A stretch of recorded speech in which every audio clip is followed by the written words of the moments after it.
کچھ بھی news bulletin میں خوش آمدید۔ سب سے پہلے آج کی سب سے اہم خبر۔ رویت ہلال کمیٹی نے 14 اگست کا چاند نظر آنے کا اعلان کرتے ہوئے اتحاد بین المسلمین کی اعلی مثال قائم کر دی۔ تمام مکاتب فکر کا اس بات پر اجماع ہو گیا ہے کہ 14 اگست کی 14 تاریخ کو ہی منائی جائے گی۔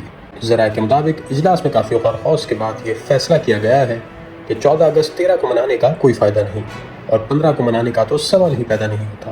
پاکستان کی تمام سیاسی جماعتوں نے 14 اگست کے حوالے سے اتفاق رائے کا مظاہرہ کرتے ہوئے اس بات کی تصدیق کر دی ہے کہ پاکستان 14 اگست کو ہی آزاد ہوا تھا، تاہم عوام کے آزاد ہونے کی کوئی مصدقہ رپورٹ سامنے نہیں آ سکی۔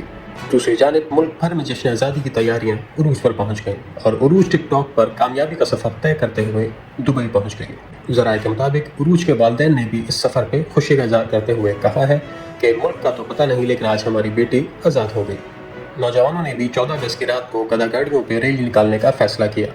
گدا گاڑیوں پہ ریلی نکالنے کا مقصد پیٹرول کا مہنگا ہونا نہیں بتایا جا رہا، بلکہ وزیر اعظم کی طرف سے ہدایات جاری کی گئی ہیں کہ 14 اگست کے موقع پر عام عوام اور حکومتی نمائندوں کے بیچ کسی قسم کا کوئی فاصلہ نہیں رہنا چاہیے۔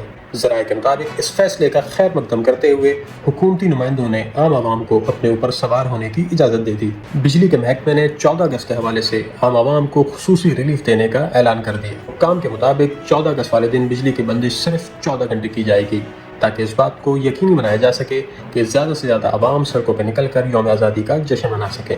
باقی کے 10 گھنٹے بجلی صرف اس لیے دی جائے گی کہ عوام ملک کو آزاد کرنے کی ویڈیو سوشل میڈیا پہ اپلوڈ کر سکیں۔ سوشل میڈیا پر بھی عوام نے جشن آزادی کا نہایت بےہودہ طریقے سے مظاہرہ کیا۔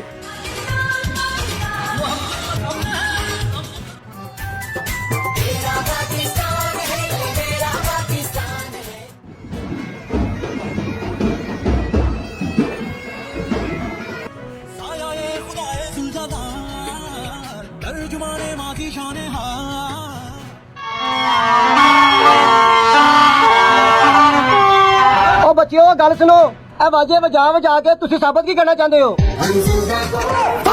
یہ سب دیکھ کر نہ صرف محکمہ جنگی حیات کا عملہ حرکت میں آ گیا بلکہ بیرون ملک مقیم پاکستانیوں نے اس طرح سے ملک کو آزاد ہوتا دیکھ کر اپنے پاسپورٹ چلا دیے۔